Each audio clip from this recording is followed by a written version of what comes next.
Ladies and gentlemen, this is going to be cram-packed. I only get 90 minutes with you, and I can't make you an expert tracker in that time, but I'm sure going to try to send you home with some real useful things. I'm going to do 3 things today. It's going to be really cram-packed. One's going to be footprint identification, one's going to be measuring a track, and one's going to be a little bit of gate identification. Gate identification is something that most programs don't do well, don't have involved, and print measurements is critical when you get in. I'm in the legal arena of tracking. And much of the stuff I've done has been in court situations. Now, don't think of a court as 12 juries, something like that. The judge might be a regional forester deciding whether there's going to be a ski area put in. Might be a district forager deciding whether there's going to be a campground built. It might be a game and fish person deciding whether somebody's going to pay $12,000 for a stag red deer that was killed supposedly by a cougar, whether the state has to pay or the individual. So we're in the legal arena. You've all heard of CSI, crime scene investigation. We are track scene investigation. We are the largest forensic tracking organization in the world. And if you go to the internet, tracksceneinvestigation.com, put the .com on there, you'll see our forensic services. We get about 50 cases a year we work on. The bread and butter is simply print identification. The fun ones are when you get to do behavioral stuff or exciting things. But we're tied up right now in 1 wrongful death suit, 1 murder suit, and so we get some of the interesting things too. And I'll save the question later. I also have to deal with Bigfoot. Whether or not you believe it, I get stuff, it used to be about every other week, I get it now about every 3 months. And we are an exclusionary service for Bigfoot identification, which means somebody sends me a track, and I look at it and say, that can't be Bigfoot, it was made by a shrew. Game over, it's excluded. But if I can't rule it out that way, we have 5 criteria which we do not share that are among all the people that work with the Bigfoot tracks, pro and con, believer and non-believer. And if it fails any one of those criteria, game over. Yeah, that's a fake. Those criteria get out, known fakes. And then if we should have something that passes both those sets of tests, it goes to Dr. Jeff Meldrum, who's an anatomist at Idaho State University and the reigning authority on Bigfoot. It's got the big book on Bigfoot, and you can get into that sort of stuff. So we have to deal with it, you know, whether you believe it or not. I am going to need all of your help today because it can tend to get a little noisy, and working through this first exercise is going to be, I just need everybody to be as quiet as they can and work with me. I do professional, my biggest, hottest class right now is cougar ecology and verification. All over the East, people are convinced cougars come back, they're going to eat their kids. All over the West, we know we got them, they're convinced they're going to eat their kids. So as long as people have sex, that is, produce kids, I got a job, right? But I have a litany of cases of professional level people from colleges, environmental education, organizations, law enforcement, wildlife managers, and mistaken identities and problems that I have to deal with. And you know, the average wildlife manager, they're lucky if they get 1 3-hour laboratory during their college career that does anything with tracking, and then they're shoved out there to have to be the expert. So they grab a book and look at it, and that's about the level of their work.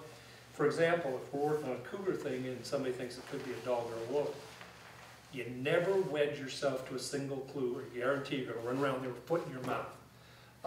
We look at what we call the diagnostic suite, a whole suite of characteristics that we rate together. And on a cat versus a dog question, we have what are called criteria sheets. There's over 30 criteria checkoffs that we would go through. Don't let yourself get caught. You know, we'll be walking down the trail and someone will say, what's that piece of scat? It's big diameter. Well, if you look at it and say big diameter and you call it a wolf, that absolutely fixes you will be wrong a certain percentage of the time. And I can actually tell you, if you give me a measurement, how often you will be wrong just by doing that. So we use a whole suite of characteristics, and what I'm going to work with you now will be the whole suite of characteristics on tracks. It's not a cougar track because it locks claws, and it's a dog track because it hasn't. Bigger the dog, bigger the domestic dog, the less likely you are to see the claws in the tracks.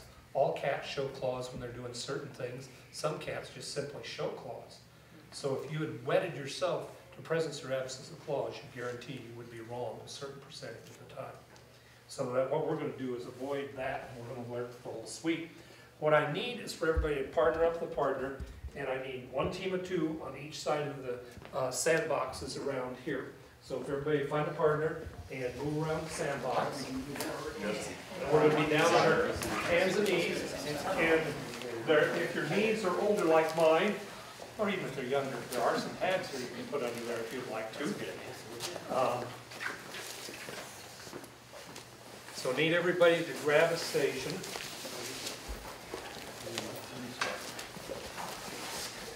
Now when we're looking at these and working on this exercise, one of the things you're going to find is lighting is critical. And you may be able to see better if you use your hands and cup a shadow over them when you're working on something. What I'm going to do is I'm going to start you through, and I'm going to go track by track and hit key characteristics, some of our criteria sheet of each one. And I want you and your partner to find it and point out to each other where it's at. One of the things we're going to be doing here is a lot of the time your sense of feeling will tell you what your eyes can. And so we're going to be feeling some of this stuff for clues. Now your fingerprints are horrible sandpaper. And if you put your finger down and move it sideways, you will sandpaper that clue away just like that. You have to learn to touch, feel, lift, and move. Touch, feel, lift, and move. Touch, feel, lift, and move. And we'll be working on that exercise as we get going. So in the lower left-hand corner, you should find a pair of tracks together. They are the dog family. Everything lower left-hand corner is dog family. But the pair of tracks, there's a big one in the lower left, and diagonally up to the right is a bigger one. That's a front and a hind foot of a wolf, a wild wolf. And when you're dealing with the animals, we have 2 basic kinds of animals. Center of gravity forward, center of gravity back. So if you look at me for a second, if your weight's in your butt, which feet are going to be bigger? Behind. If your weight's not in your butt, you got a dense thing, cantilevered out in front, your weight's over your front feet, which are bigger? Front. Wolves have small butts, dense things, cantilevered way out in front. Which foot's bigger? Front. Okay, find the front foot of the 2 you're looking at. Is it the bottom or the top foot? Bottom. Clues of the dog family, if you've got the perfect track that my grandmother could identify, would be 4 toes, 4 claws. Everybody find 4 toes and 4 claws. Each pad we'll call a digit. And when you look at the digits, depending on how well the person was pushing it in as we made these, my volunteer crew worked really hard to get this done. But one of those toes might be more or less strong. Now if you look at your front foot, which is the lower left, you see the interdigital pad. Inter means in between. It comes up between the digits. On the interdigital pad, you'll see that there's a lobe of that pad that extends up between the toes. Single lobe. And it slopes up quite a lot. Okay? Now if you look at the hind foot tends to be longer, wider. I'm sorry, longer than wide is what I meant to say. Because the weight is on the front, your weight foot tends to splay. You should get to, so you can walk down the trail and look at a track and say that's a front or a hind, with a little practice on this animal, on the weight forward animals, because that foot will splay. And as you look at the hind foot there, what you'll notice is the interdigital pad is relatively small compared to the front foot. You got more weight in the front, you got to have a bigger interdigital pad. See how big that pad is on the front foot compared to the hind foot. And the pad on these animals is composed of 3 sub-pads. 2 laterals out to the side we call wings, unofficially, and a medial or central pad. On the hind foot, they are very wimpy. The laterals are very wimpy. There. Okay. Next to the top of your wolf tracks, there are another set of tracks. There should be a front and a hind of a coyote. And there are, even with that hind footprint probably, which one, the top or the bottom, is the front foot? Bottom. I got votes for a bottom. Everybody, I got a top. We got some beef going here. Hey Miles, for good money, would you switch? No. I wouldn't either, you're right. If you look at the pair of coyote tracks, the top track is the front foot. Now, this is the pair right here, those two. The top one is the front foot. Look at the lateral pads on the hind foot. See how wimpy it is. I get people that come to me and say, oh, I've got a 5-toed animal. And everybody says 5-toed animal, I get really excited because that could be a weasel or a wolverine or something. And I'll say draw it. And when they draw 5 in a circle, I know they're looking at the hind foot of a coyote without those wings showing. And it kind of makes 5 in a circle there. So notice the relative difference of size. Notice on the front foot that the interdigital pad is quite big. Okay, below your pair of coyote tracks is a single coyote track. It's to the right of the wolf track. Is that, now you don't have a hind to compare it to. Is that a front or a hind? Front. I heard several votes for front. I heard a hind vote come in. Do you need a comparison? No, I want you to learn to do it without a comparison. That's why it's a single. So is that a front or a hind? Front. That's a front. It's got a very big interdigital pad with 2 strong wings. Okay. Now, pad and toe are not synonymous terms you're going to see here. A toe has a pad, but a pad does not completely comprise the toe. And you'll see that as we come along. And so an interdigital pad can have a ridge of callus on it and be somewhat covered by hair, and that's the case of the red fox. In a red fox, there is a chevron of callus on the interdigital pad. So next to your single coyote track, you've got a red fox track. On the red fox track, identify where the chevron cuts through.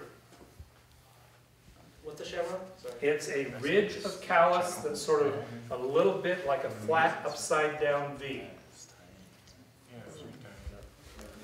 Everybody find, it's in the interdigital pad. Find where it cuts through. Can you see her there? Point it up, palm. But pretty flat on this red fox. You guys got it there? Yep. You guys got her there? Now, which finger are you pointing at? No. It's this ridge at the back of the interdigital pad. Yeah. Okay. So the posterior or back end, you guys got it? You guys got her there? Yeah. Okay, it's that little ridge right there at the back. So sort of just a flat upside down V. How you folks doing? No. Not here? Yes, right here. Under there. Yeah, right there. So the pad, callus pad, does not take up the whole interdigital pad. Now, a lot of the times you can't see this with your eyes. It's pretty difficult, I imagine, for most of you to see it. And you can feel it. So if you will feel, if you suspect you got a red fox, feel from front to back with a finger. So there's 2 sides to that. Each of you gets to feel one side because you'll probably destroy it. But see if you can put your finger in there and find that deep protrusion down of the callus pad on the red fox. So each of you feel one side and see if you can. It's off to the side. Yeah, well, no, the callus comes out like here. See how flat it is? So it doesn't go up in front. It kind of points. So put your finger down there and see if you can feel it. Anybody need some help? I mean, we should definitely. Okay. Okay. And it's amazing the light right here. It's perfect. It won't be in the next one. Yeah, they give it a little difference there. It's almost like a little deeper depression. Bottom of the V that way, it's upside down view. You don't look at the V from the top, you look at it like which box. Anybody else need some help there? Okay, let's get a cat track even my grandmother could identify. First off, if you will go above your red fox track, there's a beautiful wolf print. Is it front or hind? Front. Ah, this group's good, really good. Next to the front foot of the wolf track is a cougar print. Now, one of the classic signs of a cat versus a dog is presence or absence of claws. And if you got that, even my grandmother would tell them apart. If you don't got that, you got problems. So, can you find your claws on your wolf track? Yeah. Find the claws on the cat track? You better not. You better not find them there. Okay. Now, look carefully at the wolf track. The leading or anterior edge has one lobe on the interdigital pad. If you look at your cat, it has two lobes. On the leading edge is up here. Okay, gently feel those two so you can tell the difference between the two versus the one on the wolf. But coming towards, yeah, goes that way. 3 on the posterior, 2 on the anterior. Wolf pad's kind of like that. So we're talking anterior, it'd be there and there. Yeah. Feel them with your finger. Get friendly and intimate with that track.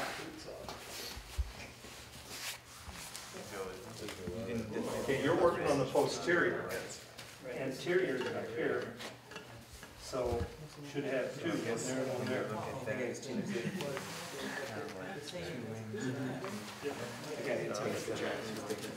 Okay, the cougar's big, it's kind of easy to see.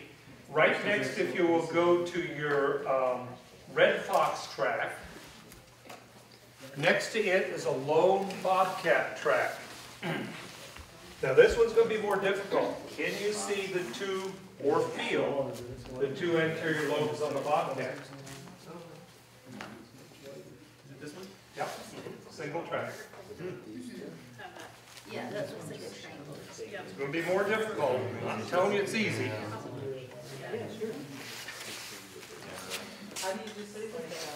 You're back up. Still going to have the clues we're talking about. So what are they again? Well, wait a minute, that was not quite the answer. A bobcat's got narrow toes. Oh, yeah, I noticed. Okay, cool. Yeah, a cougar doesn't. Okay. Now, if everybody will look at your big cougar track, and for a second take a look up to me. Whether it's a reptile, amphibian, bird, or mammal, we number toes the same way. Number 1 is on the inside, 2, 3, 4, 5.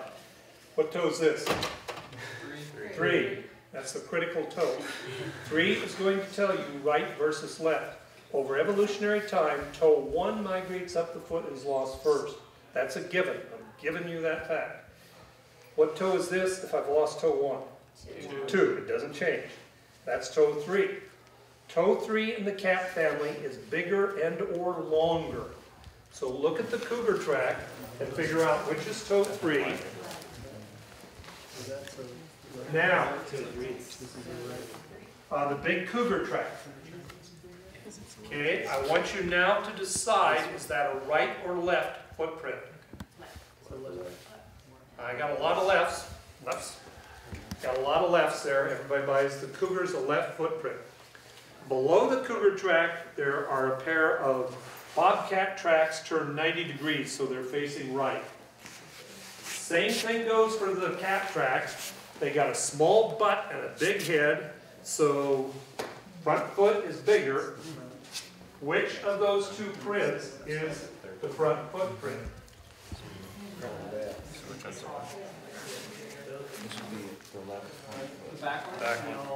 I got 1 vote for back. I got 2 votes for back. 3 votes, 4 votes. I think we're going 5 votes, 6 votes. All right, by popular decision, the back track is the back track is the front footprint. You got that? Okay, back track is front footprint. Notice notice how big the interdigital pad is relative to the size of the footprint. Look how big it is. Go back to your lone cougar track. Is your lone cougar track a front or a hind? Front. I got to vote for front. I have another one shaking her head, yes, front. She doesn't want to say it. Front. How much does it depend on the surface that it is and the size and stuff of the cat if you have a lone print? There is a rule called GIGO in tracking. Anybody know what GIGO is? Some of you old computer people. Oh, something in, something out, garbage in, garbage out. Garbage in, garbage out. If you got a bad track, you can't make good conclusions about it. So if you've got a good track, what I'm talking about is going to be obvious. Or there. Maybe obvious wasn't a good choice of words. Okay.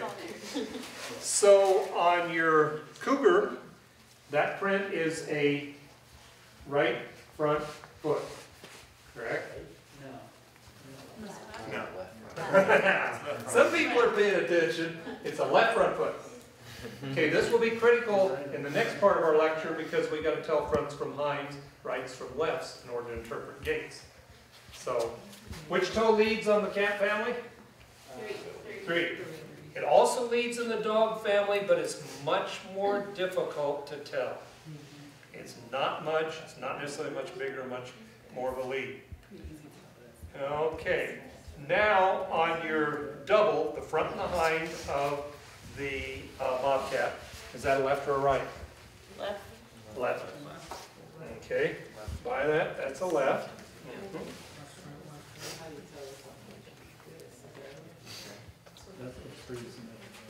On the dog family, it's very difficult. It's not easy. You may not be able to do it on every footprint. Okay, to the left side of your cougar track is another member of the cat family that lives here in the Wind Rivers. Who's that? To the right. To the right? I'm sorry, right side. Keep me honest. Don't put up that. Keep me honest. To the right side of your cougar track is another cat that lives here in Yellowstone. Or not Yellowstone, we're down at the southern in the Wind Rivers. Who is it? Big print, just to the right of your cougar. I heard a couple votes for lynx. That is a lynx track. It is bigger than the cougar track. Okay, that lynx is a 2.5-year-old female lynx. The cougar track is an adult male at about 150 pounds. Why is the lynx track so big? So it can float on the snow, snowshoe effect, correct. Now, on your lynx track, well, for a second look at the cougar track. Notice the interdigital pad is huge. Relatively speaking, it takes up a lot of that footprint. On your lynx track, the naked interdigital pad is very small. It's less than 1 inch long and only about 1 inch wide. If you get in there with your fingers, you can kind of see the edge, but the toes go way out from it. The lynx over evolutionary time had the naked part of the toe, or the interdigital pad, I'm sorry, reduced so that it's small. This hollow. Yeah, a little hole right down there in the base. This little area right down in here. You guys got it there? Yeah. If you look carefully, you can see on the naked part of that lynx foot, there are 3 lobes. All interdigital pads of the 4-toed animals have 3 lobes. You might be able to pick them up there. And with your finger you might find them. There's 2 wings and a medial. Hey, you said on the naked part, what is the naked? No hair. No hair side? And so this is all hair out around here. Okay, the naked part's that little bit in the bottom. Does anybody see any claws showing on your lynx track? Yeah. But that's a cat. How can there be a claw showing? Is it hunting? Yeah, it wasn't hunting.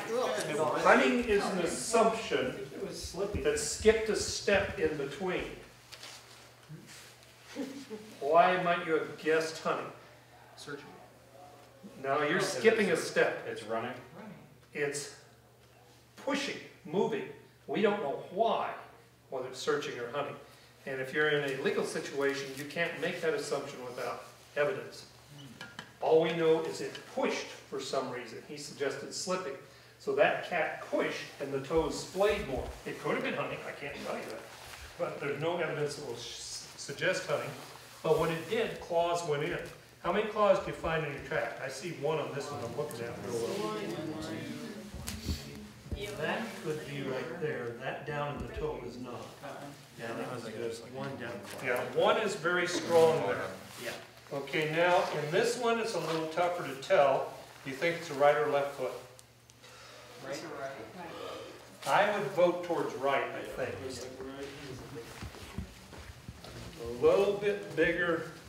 Remember, that'd be toe 3. Hold your hand over it to see how your fingers match over that. I would go to right.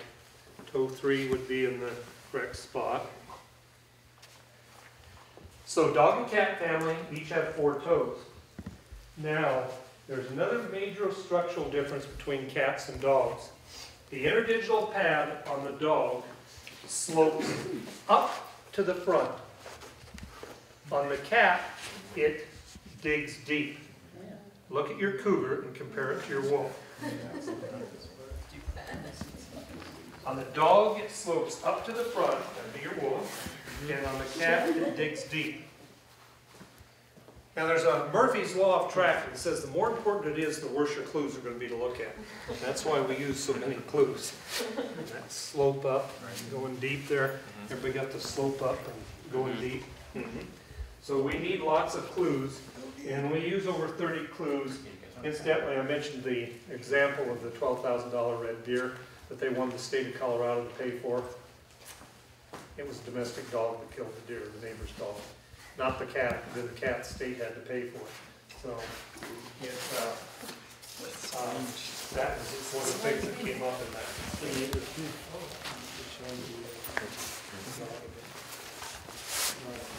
Okay, cats and dogs. We've got a handle on cats and dogs. Wolves. I'll call it wolves, not dogs. Dogs are jolly come late. It's the wolf family and the cat family. Below your lynx track is a little track. How many toes on that little track? 5. Are those toes of sort of equal stature? They're all about the same size and same depth? Yeah. They're kind of long, but the tips are more bulbous. Right? Tips are more bulbous. All right. Somebody in the room knows who that is. It's either a beaver or a raccoon. Raccoon. That's a raccoon. On a beaver, the toe number 1 is quite small, relatively speaking to the others. Okay, the raccoon has bulbous toes stuck out there on the end. And if you look at the interdigital pad, kind of look at it, it's a little bit upside down V-shaped. Chevron, a little bit of a chevron. And if that's a front foot, that is a front foot you're looking at. If it was a hind foot, it would have a full-blown heel going back from it. Next to your raccoon is another track. Little track. Should have 5 toes. Can we all find 5 toes? Okay, but do you see the long neck on it? No. You see tips stuck out there. But we have what's called the ruler test. When we're trying to identify members of the raccoon family, if you take something that's straight, your pocket knife or a ruler, and you put it on top of the little toe and on top toe number 1, toe 1 and 5, the other 3 toes will extend above it, called the 1-3-1 or the ruler test. So if you put that straight edge there on the track to the right of the raccoon, who happens to be a marten. That's this little guy right there. Put the straight edge across there. Sorry? No. This is raccoon. This is marten. Raccoon does not obey the 1-3-1. Raccoon does not obey the 1-3-1 because those long toes, they're cutting through it all the way. Oh, okay. So the start of the middle 3 toes is above. All 3 toes are above. All 3 toes. All 3 toes. So here it's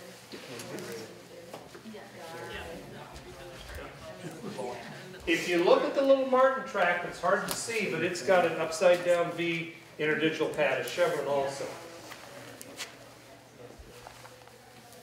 Can you tell which foot it is for the raccoon, whether it's the right or the left? Raccoons are pretty hard to tell. The big toe is on the inside, but the best to work with is gait to look at it. So you got your little marten there. Above the marten is a bigger one. It's got toes that are again spaced 1, 3, 1. If you do the ruler test, it will separate them out so that there's 3 above, while you've got 1 below on each end. What's the shape of the interdigital pad? Kind of an inverted chevron. Inverted V, it's a chevron. Weasel family has a chevron. In the weasel family, the little toe often doesn't show. And so if you get a track that looks 1, 3, suspect weasel family with little toe not showing. Now, unlike cats and dogs and humans, the little toe, if you compare the outside to the inside, the little toe is on the outside.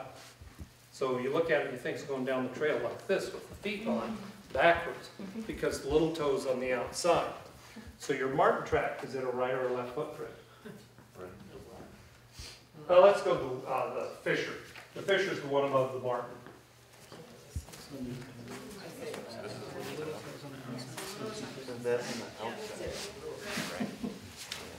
What do you say? Right or left?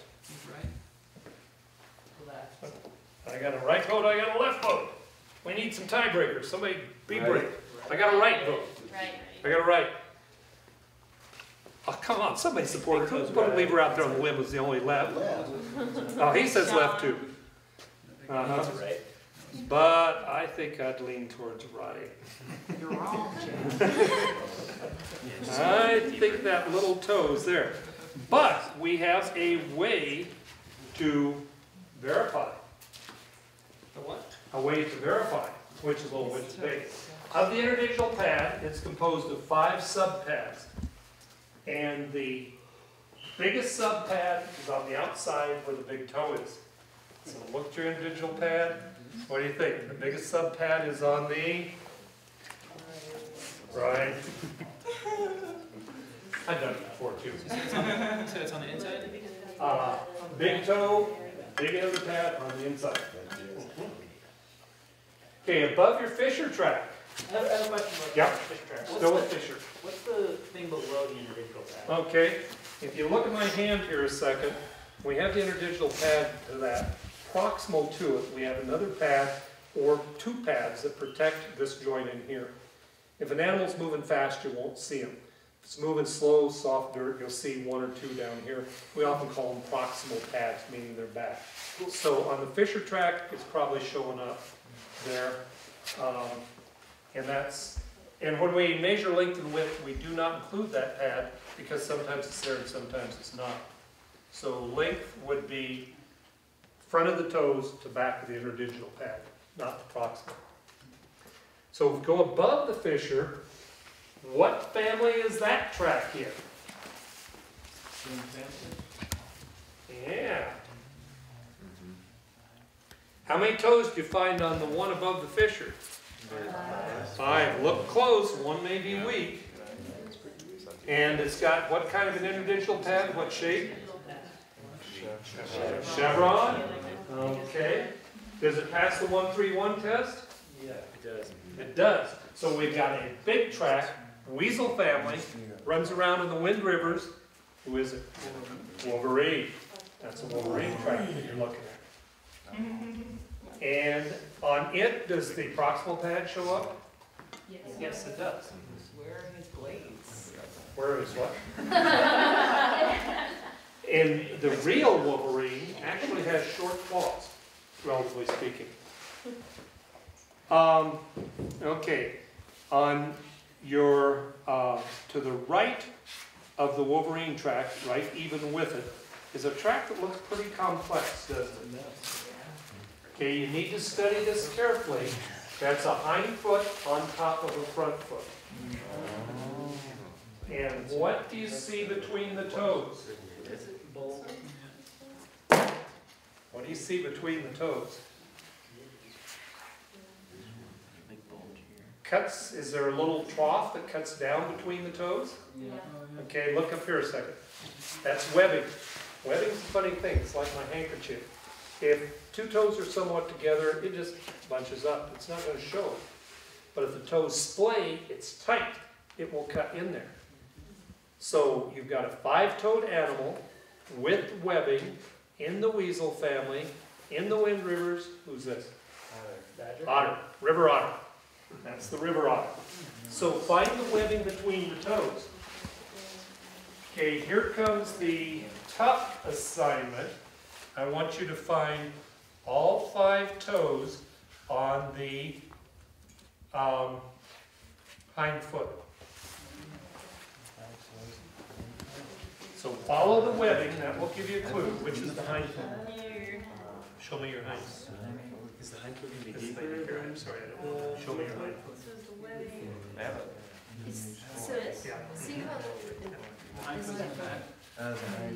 In this case, it is. Okay, hint, hint, hint. The hind foot destroyed part of the front foot. The only one you see all of is the hind foot. Okay, where's your good toe? That's what I hear. Okay, see the webbing going in? And which is the hind foot? Going right around here. That's the toes, the hind foot. Where's the 5 toes? That's front foot. Where's hind foot? Toes. Show me one at a time. Where's the 5th one? Oh, that's interdigital pass. Right there. You get your, see that little round depression there? You see the webbing cutting across to it? How you guys doing there? You see the webbing cutting over the toe? How's everybody doing over here? See the faint trace of the webbing coming back to that toe. Yeah, there. Okay, you guys doing there? I bet if it's hind, Yeah. hind See that and faint webbing cutting across. forward, it'd be on the same leg, so they both be left. Well, look right here, there's webbing cutting down there. See that trace there? You guys see the webbing trace? Yeah. Where's the webbing? Does the last toe. Yeah. Okay, for 1 brownie point, who can find the 5th toe on the front foot? Now that's tough. It is there, but it's tough. Anybody got an idea? Under that. It's not under anything. Is it right there? Your glasses on. It's like perfectly. It's not under, it's in front of. Yeah, you're pretty prominent. Part of what you see depends on how the person pushes.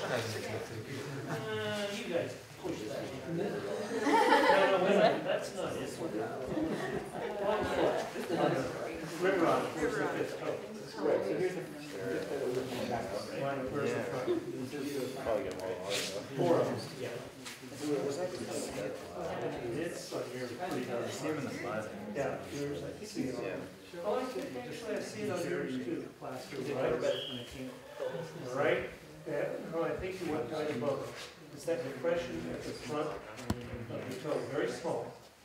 That was a wolf, Like right in front of this document. Yeah, right in front of the.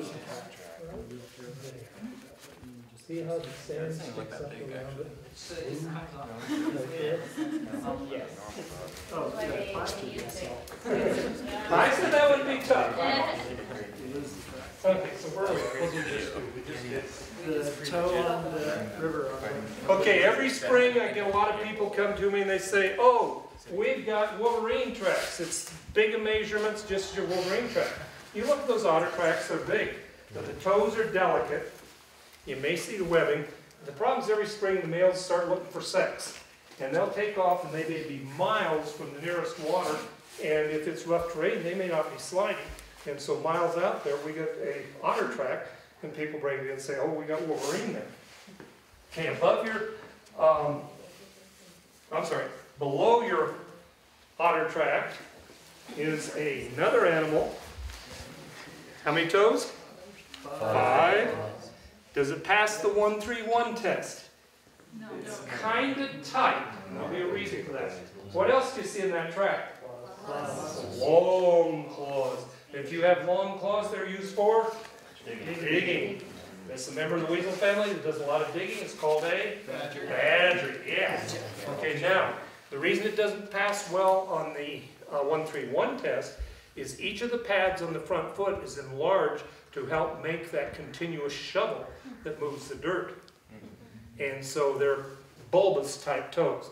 But that's a badger, and I get a lot of badgers each spring turned into me as Wolverine because people measure from the front of the claws to the back of the pad, and the measurement matches Wolverine. And the last one to be staken for a Wolverine is up top of the river otter, and that is a black bear. And the black bear, no. Oh, no, we're talking about Wolverine. Yeah. On the black bear, all the weasel family and all the bears have a little toe that may not show, and the little toes that may not show are on the outside. So is that black bear a right or a left footprint? Left. Notice the big toe is above the big end of the interdigital pad, and we call that interdigital pad a wedge shape. Okay. So it's kind of wedge shaped, big at one end, small at the other end. The big end of the wedge and the big toe are on the inside. Diagonally down the left, 4 o'clock. You got another track. Who left that track? Bear. Which bear? Grizzly bear. That's a grizzly bear front foot. Notice the grizzly bear front foot has a proximal pad on it. Is the grizzly bear front foot right or left? Right. On the left, Let's put that to a vote again. Is the grizzly bear foot a right or a left? Right. Right. Well, you got a little toe that doesn't show, the little toe's on the outside, so that is a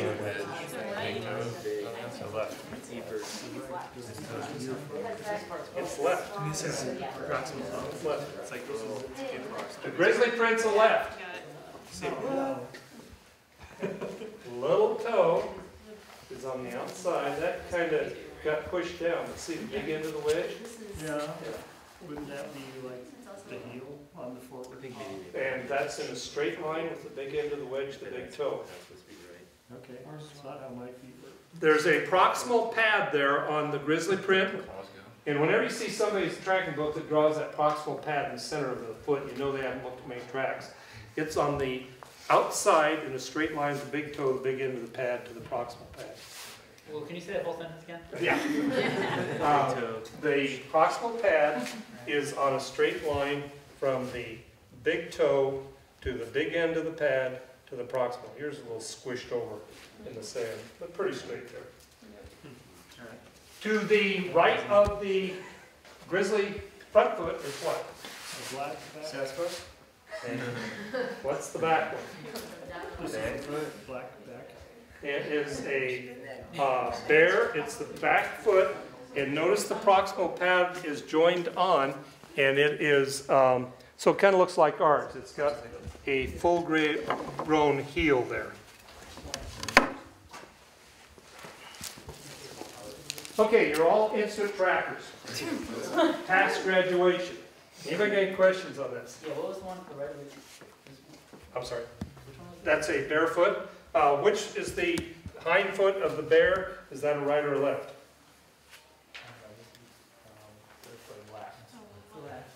Left. The big toes on the inside, the big end of the interdigital pads on the inside. That hind foot is a left hind foot. Okay. And the one you're just focusing on to the left of that? The grizzly bear track That's is left. a left. The front foot. Yeah. Okay, one last little piece here. Question here. Yeah. You said that some animals have their first finger will sort of move up their leg, and And some won't. What causes that? Oh, over evolutionary time, usually loss deals with speed. Speed. Okay. Your dog and cats moved up. They're fast cursorial running predators. Your deer, elk moved up for speed. And your pronghorn lost toe 2 and toe 5. They've only got the center 2 for ultimate speed. Oh. Okay, everybody, if your body's still moved, come on over this way with you. I'm going to show you this move. Come on over here.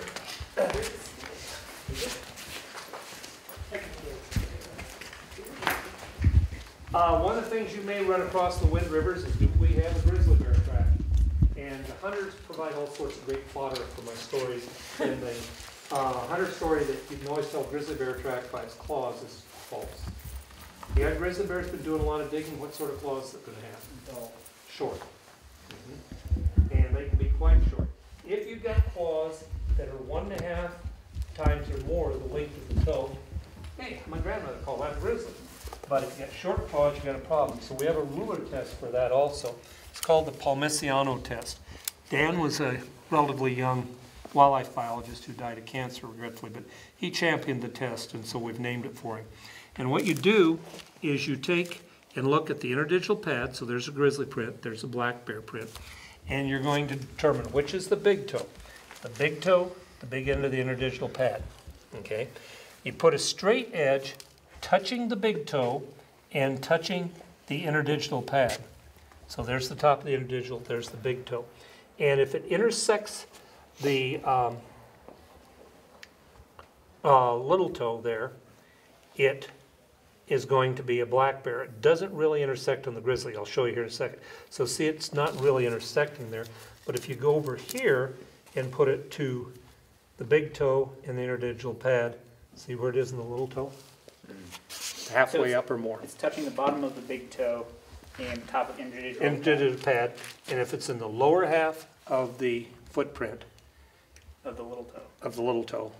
it's a grizzly. And that, it's front foot only, front foot only. It's a pretty good, strong clue. Biology is not exact science. Anything's never exact, but that's a pretty strong clue there. Jim, did you say for the right foot only? No, Oh, either front foot, oh, okay. but not behind you. Oh, okay. Okay. Pretty good, folks. That was Now, nice. what we're going to do at the end of the day is those people that would like to make plaster casts, we will allow folks to cast as much stuff as you want here. And so after the last class, we'll start working with casting. And we've got casting supplies here and so on. Want to do a couple other things though yet. One on footprints and one on gaits. So I need everybody to come over here for a minute. And I need a Vanna. Hey, what? A Vanna. Oh, You look like Vanna. Would you hold this down? sure. Give my assistant a hand there, folks. She practices all the time for this. How big is that track? Well, that depends on whether you're going to be at the bar and want to brag, or if you're going to be honest. Now, if you go to the bar, what you do is you take something to measure with, like a ruler or a caliper, and you put your glasses on if you're me. So we take the glasses here, we run it across here, and measure, we're measuring the width. Now, all measurements are done in reference to the center line of the track. If you're measuring a length, it's parallel. If you're measuring a width, it's perpendicular to the foot axis. The center. Come on down here a little bit. I have to pick my shorter Vanna next time. So I made the measurement across there, and I got an answer of 94 millimeters. Everybody remember that, because I won't. 94 millimeters, but that's a lie. That track is not that big. Walk with me for a minute in your mind's eye. I'm walking through the swamp and I just fell. Okay, my hand's on the floor. I feel that nice cool surface in your mind's eye. Everybody feel the cool surface I'm touching? But the swamp mud is not supporting me, and my hand is starting to go deeper. And the mud is coming out around the edge of my finger. The deeper I go and the deeper I go, the bigger and the bigger and the bigger the tracks get. That's the variable outlines, because depending on depth, the outline varies. But those are all lies. That's not how big the track is. The track where my hand touches is a minimum outline. If my hand were wet and I went out on concrete and I put my hand on concrete and took it away, you'd see the minimum outline. Minimum outline is very important It has some properties. Remember the first thing we talked about, GIGO, garbage in, garbage out. Bad track, you can't make good measurements. Although if you take my advanced tracking, I'll teach you techniques to work on that. So if you got a good track, minimum outline is important because the human eye doesn't see the minimum outline. The human eye sees the area. And we measure a linear measurement, but the eye sees area. If your hand or foot goes in a little bit, the area goes up with the square, length times width, right? Square of the measurement. And so something going in a little bit in your mind's eye gets very big very fast. So the minimum outline, you've got to make your judgment on that, and the minimum outline is where this would touch a hard surface. So I've got to look down on the track, and if I look right here, the minimum outline is about there. See? It's where it would come up from a hard surface, where it's touching the hard surface. So if I did the real measurement here from minimum outline right to minimum outline left, I have 81 millimeters. What was it before? 94. 94, 13 millimeters off. That's a lot when you're talking about a footprint. I'm not quite understanding the hard surface concept. That's a hard surface. If you put your hand down there, where does it turn up from the hard surface? It turns up.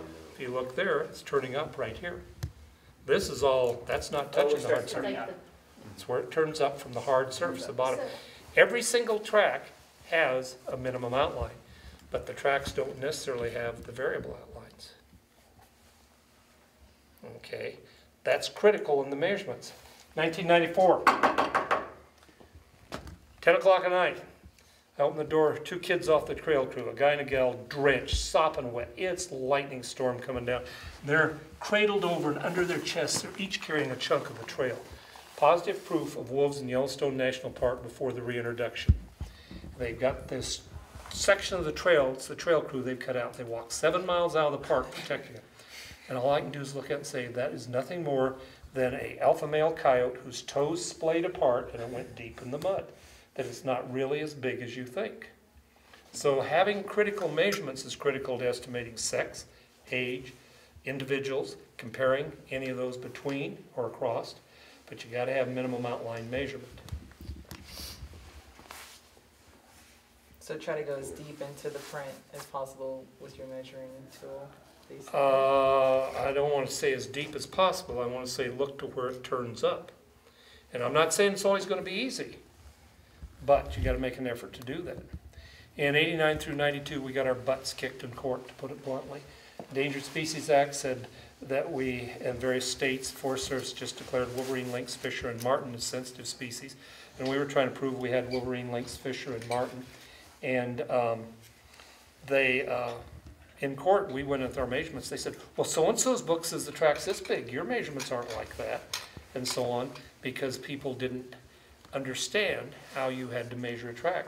And it took us 3 years before we got the legal system to recognize there is a specified way to measure a footprint. You got to do it. And when you pick up anybody's tracking book, you should ask the question, did they make minimum outline measurements? And prior to 1992, the answer is no on all books out there. Whoa. A lot of misinformation. Okay, yeah. What time do I get to finish up on here? Is it 2:30 or is it 2:45? Might be 2:45. Let me check here. Quarter till. Good, I get 30 minutes. Thank you. Give my assistant a hand there, folks. Okay, so we're going to do something else. I need you folks to form a half circle here. You can bring your mats over. I'm going to be right up here in the front. People concentrated more on how animals move, and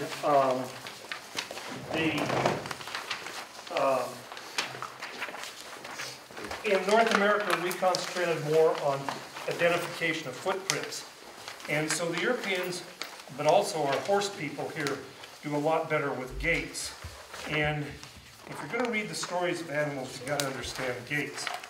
So what I'm going to do is give you a quick introduction to how animals move and the gait patterns they leave, and then we're going to look at a couple of stories real quick. Okay. And wisdom comes with the years. Knee pads.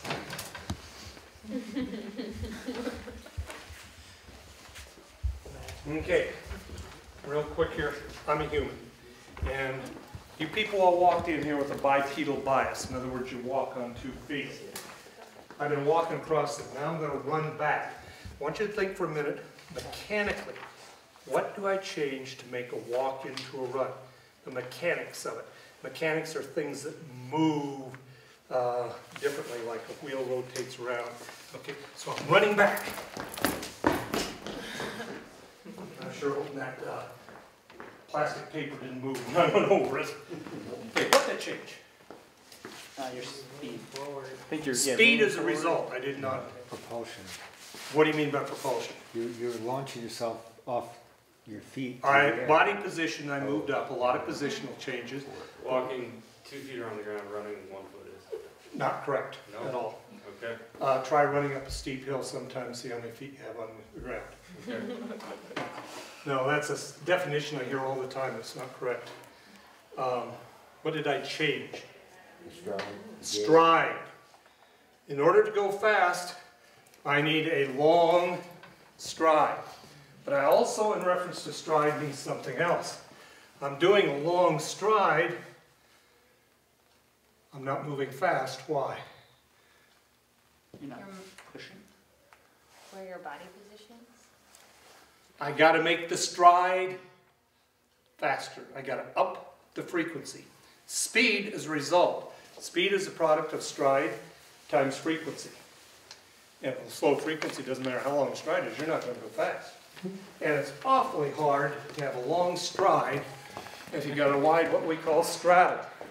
So we're going to streamline our straddle, and that's what makes it walk into a run. Now, stride is measured from a point where the foot hits the ground to where the same point on the same foot hits the ground again. Stride is a cycle of motion. More precisely, it's a cycle of locomotion. Some of the books out there tell you to measure stride from right to left. That's wrong. It's been wrong since we had English language. If you know your Shakespeare, Shakespeare said, 2 steps doth a manly stride make. A stride is a cycle, and it's critical that we measure it this way because we need something that will repeat between walks, trots, gallops, lopes, paces, canters, racks. And if you measure it right to left, it doesn't work, and we're going to need that. So it's critical to get it measured as a cycle of motion. And straddle, we use outside right to outside left. And some of the books tell you to measure them inside. Problem, if you measure it inside, most carnivores tend to overlap the inside of their feet. Most ungulates tend to have no overlap, so when you do plus and minus numbers. Straddle tells us size of an animal. A walking animal to straddle tells me how wide that animal is. Not how wide its butt is, that's bigger, but how wide the feet are. So that's going to help me identify a youngster versus a female versus a male. If you try to do it on the inside, fat chance, it ain't going to work. You know, that's simple. Okay, so a biped, to make a walk into a run, does a long stride with a faster frequency. We're going to work with coyotes a lot because I like coyotes. Here comes Coyote. And he's walking along right here. Now, if Coyote wants to go fast, what's he going to do?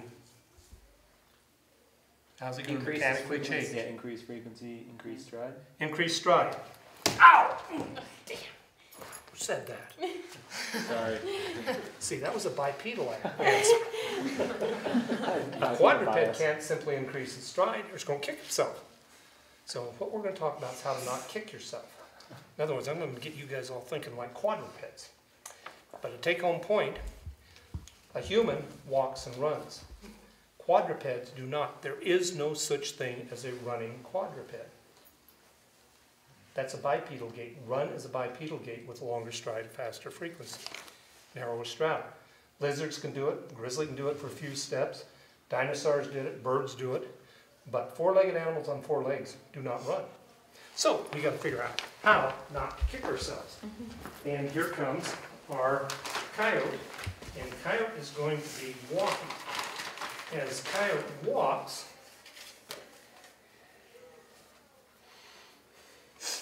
coyote will have 2, 3, or 4 feet on the ground at all times. And what we'll see is the coyote is walking along. There's a foot. Just before the foot gets kicked, it starts to move. And the hind foot will come up and land roughly on the front foot. So the pattern you're going to see looks like this. Coyote this time leaving tracks. Just before I kick myself, it moves and the hind foot tends to come down on top of the front foot. Hind in front, hind in front, hind in front, alternating back and forth. Standard issue gait for all quadrupeds. Middle-aged galloping bats and a few things like that. And bats are different, but basically standard issue. Everything I'm going to do from now on is going to build on this. Everybody understand how we got that.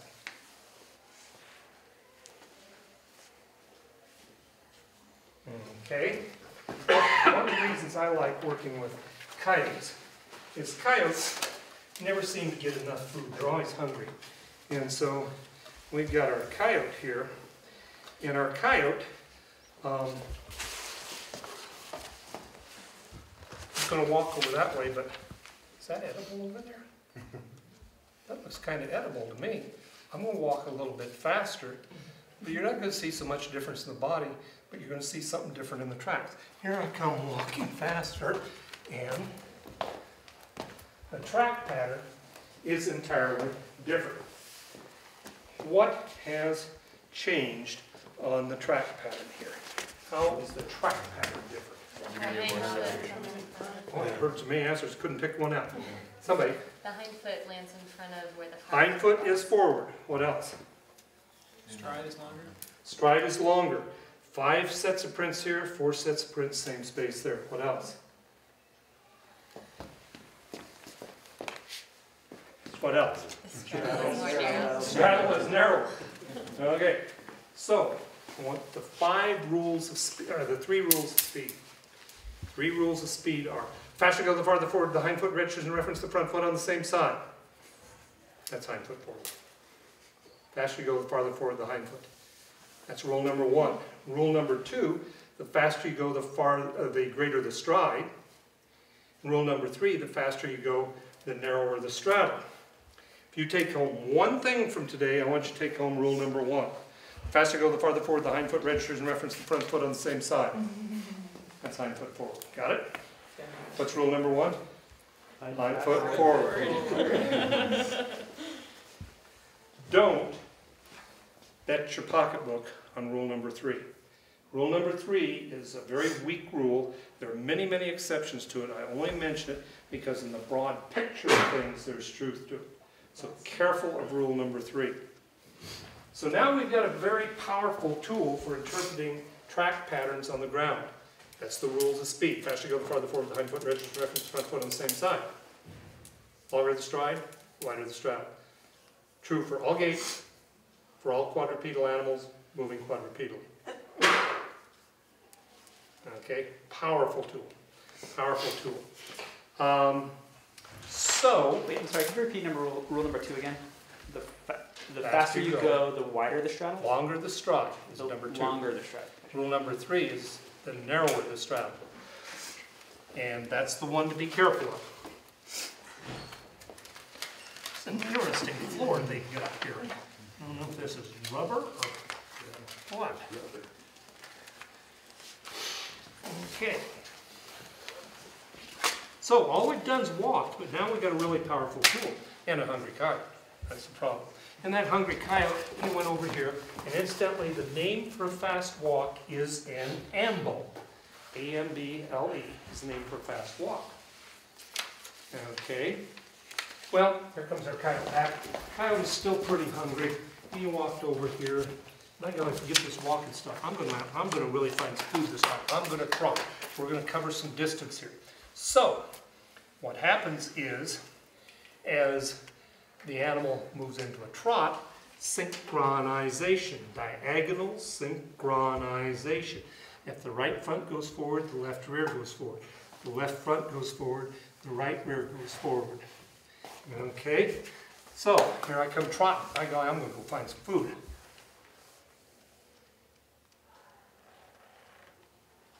only I'm trotting slowly. It's a trot because mechanically I'm moving with diagonal synchronization. The difference between a walk and a trot is not. Not speed. It's not speed, exactly. You just saw me trotting slower than I walked. The difference between a walk and a trot is mechanics of how the body moves. Now, granted, when an animal trots, it generally wants to go faster. But it's like your example there a minute ago. If you rip the front leg off of a wolf and go up a steep hill, you may want to trot, but how fast are you going to trot? You've got a quarter of an elk in your mouth. Did I say Yeah. rip the leg off the wolf? No, the wolf ripped the leg off the elk. Try that again, and you want to go up a steep hill. How fast do you trot? Slow. So the difference between a walk and a trot is not speed. It's mechanics of how you move. Okay, let's see here then. What sort of a track pattern might a trotting wolf, oh, we were doing coyotes today, weren't we? Trotting coyote. Lead. Here comes our trotting coyote with diagonal synchronization. These feet are so synchronized we could put a steel bar between them. Diagonal synchronization. And we get a pattern that looks like this. Looks like the walk. That looks like the walk. How do I know that's not a walk? Stride, So what about the stride? long. Long. Is it, There's only 5 tracks. Longer then is a comparative thing. Only 5 prints there, and I can't tell. I need something to compare it to, don't I? In fact, since we're working with coyotes, it'd be nice to have a good standard coyote. Anybody know where I might find a good standard coyote? Anybody seen a good standard coyote around? One that's just about exactly coyote dimensions? No. No? Would you help me a minute? Would you get down on all 4 feet parallel to the trail and get your weight over your feet? Yeah, just, there you go. Okay, this is AC. For the rest of her NOLS career, we'll just call her AC, average coyote, right? Totally. Okay, I need you to move this foot forward and back without putting it down. There you go, move it forward and back. Notice that she moves forward and back. There's a rotational point there. Okay, it rotates there. Go ahead and put it down. Move your hind leg forward and back. Notice that we've got a rotational point right here also. Okay, go ahead and put it down. And these are the mechanical points. These are the points that make gaits. And this is the mechanical distance of the body. Now, it's a very important distance from here to here. I mean, she can't take this point and put it up there. She can scrunch a little, but this is a fixed distance. This is a fixed distance right here. This is a fixed distance there. So that's roughly a parallelogram. That's fixed distance there. This is a critical distance known as the glenoid acetabular distance. All right, the hip to shoulder distance there. Known as the hip to shoulder distance. And on our average coyote, if we put it up here, what we see is the average coyote is, right under my thumb, 17 inches. Okay, she's an average coyote size. So she's AC for the rest of her career. Actually, she's just a touch. I picked the shortest person I could because they'll pretty well come out 17 inches, and you're about 17 and a half. You're a little big for an average coyote, but that's all right. So we've got an average coyote right here. That's not body size, that's mechanical size. For body size, I've got to add on 12 inches for the head. I've got to add in a couple inches for the rump. The body size is bigger than the mechanical size. The mechanical size is what makes gaits. Thank you very much. Give my assistant a hand. We practiced all night to do that. Okay. So here comes the coyote again walking. Now we're going to use my knee as a marker for stride, right? And we make one stride there. As I make one stride, how many hip to shoulder distances do I cover in one stride? One. We say approximately 1. Because some things got long bodies. Dachshunds, weasels, cougars. Some things got short bodies, long legs. You ever see a baby moose? They don't have a body, I swear, it's all legs. So, in general, We have a new rule. We're starting on the rules of stride now. The rules of stride, number 1, is when walking, stride approximates hip to shoulder distance. When walking, stride approximates hip to shoulder distance. So, if I'm out there on the trail, and I just found this set of coyote tracks, and out comes my ruler.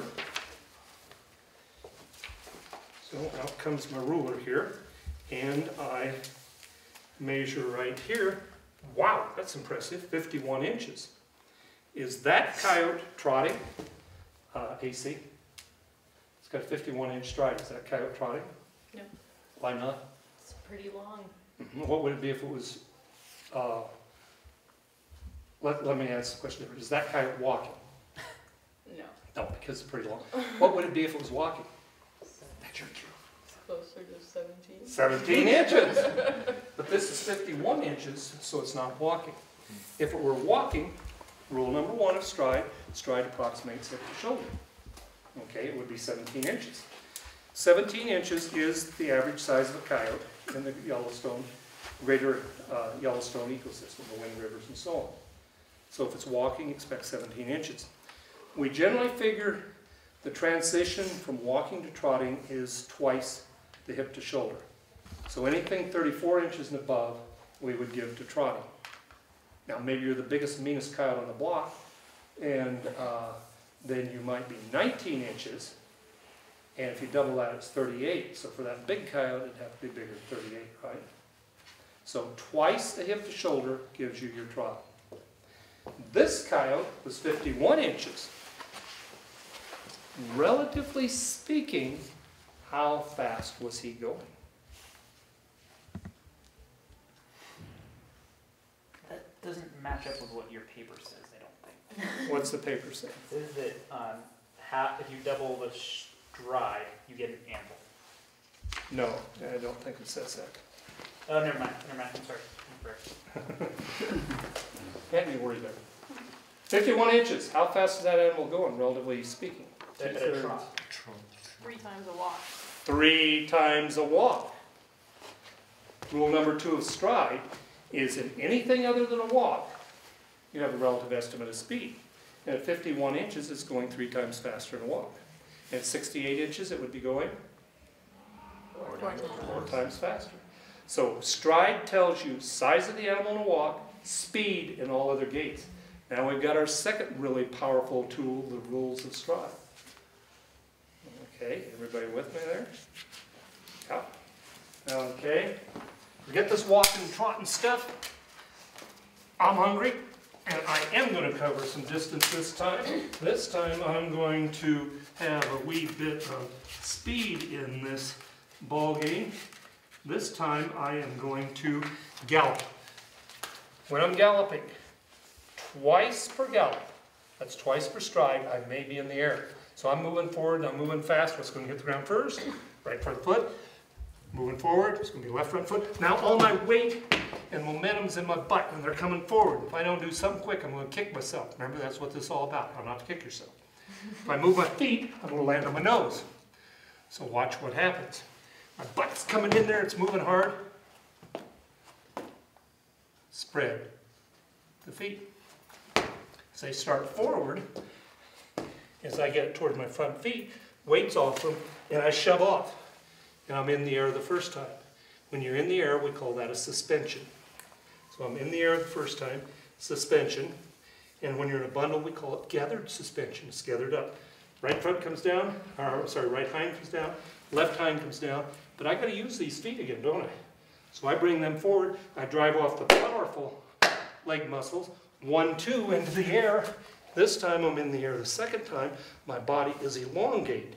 And this is the elongate suspension. So let's see what sort of track pattern we leave. Here I come, exact same thing.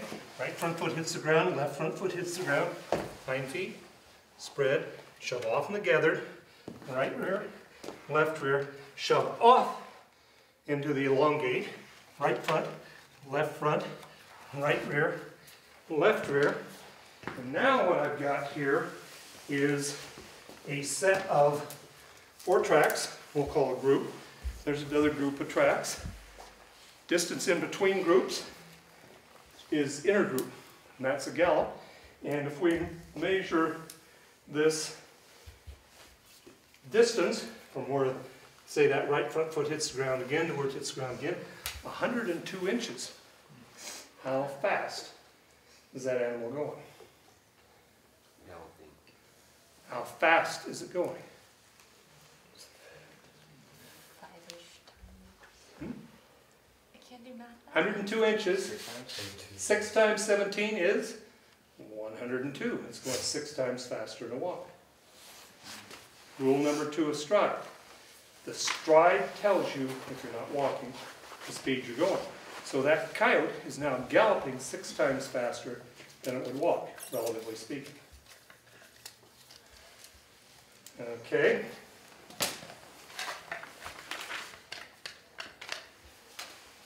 Let's put it together.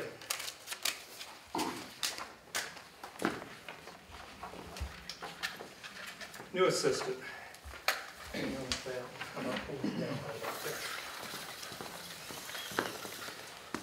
When you're tracking and following something, it helps, go ahead right now, helps to lay out a line of travel. This will help you tell right from left. Way too often we sit there and say, yeah, it went about there. But if you lay it out, it will help you. Let's say we're walking along right here, and we see a set of tracks like that. Okay, I get down here and I look, and perhaps I'm feeling with my fingers to try to determine if there's a hind on the front. There is, hind in front, hind in front, hind in front. The distance is very short to the next track. So hind in front, hind in front, hind in front. That only occurred in walks and trots, right? It's got to be a walk or trot. Distance is short, so it's a walk. It's walking right here, it's walking right there, it's walking right there, it's walking right there. Now let's say the next thing I see looks like this.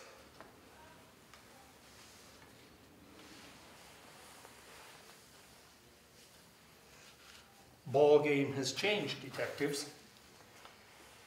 What do you see for clues? Wider. Wider. Straddle is wider. What else? Shorter stride. Stride is shorter. What else? The front and hind tracks are not on top of each other. They're not what we call direct register. How are they different? Front is in front. Front is in front, or I'd like to say hind foot is in back. Because until you have a marker, you can't say. And the first thing that's going to hit the ground is the front foot. And then the hind foot can be behind, on top of, or forward. So the hind foot is back. What was rule number 1 of speed? The faster you go, the farther forward the hind foot registers. What would be the other end of that rule? The slower you go, the farther back your hind foot. So, if you look at me, I'm going to do what that's doing right now. Hind foot's back, wide straddle. How fast am I moving? Slow, and we aren't supposed to speculate, because in the court of natural history, Mother Nature's a stern judge. But if I was going slow like that, what might I be doing? Stalking. Okay, let's say now we're following this trail right here, and the next thing we see looks like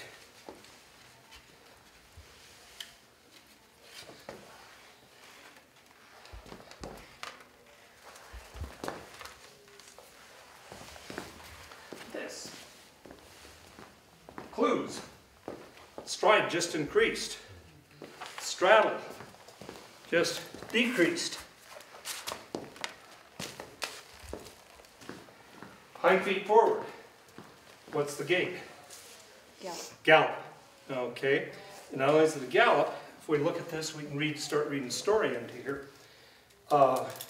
This group of 4, from that group of 4 forward to the next group is 25 inches. This group of 4, would you expect the next footprint to be 25 inches? It's accelerating right here. The group has got larger. Now at some point, as you're accelerating, what happens is you max out. You can't go any faster. So we're going along here and I've accelerated as fast as I can go. My job, I'm tracking the wolves, maybe, let's see, I saw wolf tracks there and the wolf was walking and suddenly it took off galloping. And the elk was walking, took off galloping. Here our wolf was walking, was galloping. Then I can start piecing the two together and come up with a hypothesis, wolf chasing elk. And it's about to close on the elk. Job, when the wolf closes on the elk, is to get in front of it and sink your teeth into the throat and bring it down. So it's going along here as hard as it can. Right, left, right, left. Right, left, right, left. One more time, and that wolf's going to be right up next to the elk and sink his teeth in. Right, left, and the elk turns. Just lost the evolutionary race. No food for the kids tonight, no genes passed on to the next generation. Got a problem. Okay. Darn. What could we do? What if we shortened the stride here, and now, before the left hind foot gets off the ground, the right front foot's on the ground. And if the animal turns that way, pivot off the front foot. If it turns the other way, pivot off the front foot there. Before the right foot gets off the ground, get the left down. So you can turn. So we've gone from acceleration to top out to maneuverability now as the key elements. But when we shorten the stride, what did we do? That's your answer. What did we do? First question you ask. Speed? What did we do to speed? Slowed it down. Slowed it down. How do we compensate? Up the frequency. But us trackers are frequency challenged. We can't see that in the tracks. If you watch it on film, you can't. Okay, so you've slowed it down, or you've shortened it to get maneuverability. But you're a big wolf, you're 130 pounds, and the average bull elk is 750. And this is a small bull elk, it's only 650. 130 goes in 650 5 times. How many of you guys ever went out and picked a fight with somebody 5 times your size? That's what a wolf's got to do to eat. It's only got 4 little teeth, about that big doing it. You're going to want to pick on the biggest, meanest son of a bitch in the block? No, you try to find a weak one. But are you going to be out there like some ballerina prima donna trying to get your teeth into its mouth on one foot? Or might it be wiser to put your feet together and have a solid base to bite off of? And so what we're going to do is change to what is known as a bound, which has synchronization of the hind feet side to side. Now I've got a solid base to bite from. So we've looked at an average hunting sequence. You're out for a walk.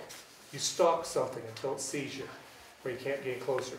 You break into a gallop, you accelerate, you top out, shorten the stride for maneuverability, and finally you go to a bound for stability. That would be a full hunting sequence.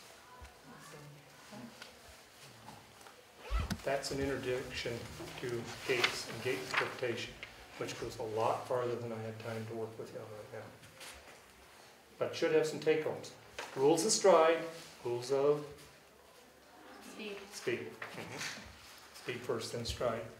Did we generate any questions on anybody? Would you mind stating the rules of stride again?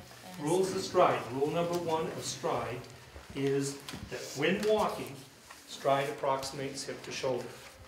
Rule number 2, anything other than a walk, stride gives you relative speed. Any other questions?